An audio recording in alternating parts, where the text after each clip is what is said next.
तपास करतायत। खरं तर सगळाच प्रकार आज हडपसरकरांच्या दृष्टीने धक्कादायक आहे, पण अजूनही खात्रीलायक माहिती पोलीस ज्यावेळी पूर्ण तपास करतील त्यावेळीच ताब्यात येईल। पण असं कळतंय की बाबा कोणीतरी दुपारच्या वेळेला किंवा संध्याकाळच्या वेळेला दुसऱ्या मजल्यावरती बाथरूममध्ये काही वस्तू संदिग्ध ठेवली होती, त्याच्यानंतर ती परत बाहेर काहीतरी काढण्यात आली, असं सगळं आहे।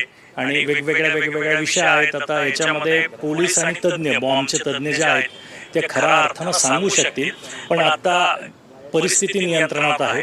ती जी संदिग्ध वस्तू होती बॉम्ब सदृश ती पोलिसांनी ताब्यात घेतलेली आहे। संपूर्ण परिसराचीही संपूर्ण छाननी झालेली आहे। परत एकदा बिल्डिंगमध्ये पोलीस आणि वरिष्ठ अधिकारी आलेले आहेत। आम्ही सगळ्या प्रकरणावरती बारकाईने लक्ष ठेवून आहोत, त्यामुळे घाबरण्याचं काही कारण नाहीये किंवा कोणी अफवांवर पण विश्वास ठेवू नये असं आपल्या चॅनलच्या वतीनं मी सर्व नागरिकांना आवाहन करतो।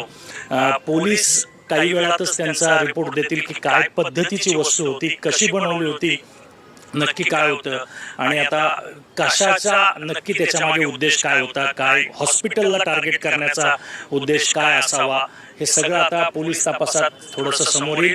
CCTV आणि सगळ्याची तपासणी चालू आहे। मी माहिती घेत होतो, त्याच्यातून एक ओलाची गाडी सुद्धा दुपारी इथं आली होती असं दिसतंय, परंतु त्याचा नंबर काही अजून दिसलेला नाहीये।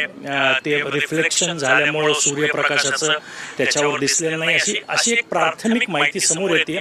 पण याच्यावरती ज्यावेळी पोलीस अधिकारी विश्वासार्ह पद्धतीने सगळं सांगतील त्याचवेळी नक्की काय सत्य आहे ते आपल्या समोर येईल।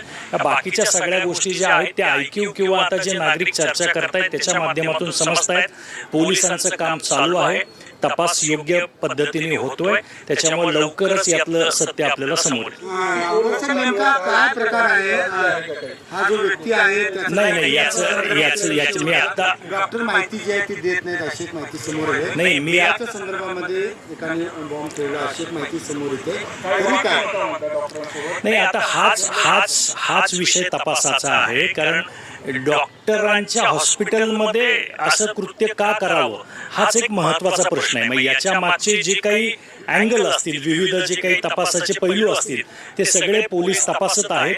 व्यक्ती कोण होती त्याचंही अजून काही आयडेंटिफिकेशन झालेलं नाही। माझ्या अंदाजे इथे सगळी व्यापारी पेठ असल्यामुळं प्रत्येक मिनिटाला प्रत्येकाच्याच दुकानात CCTV असल्यामुळं मिनिटाची खबर मिळू शकते। त्यामुळे कोण आलं होतं, कोण गेलं नेमकं त्या टायमिंगमध्ये, हे सगळं त्याच्यामध्ये आहे।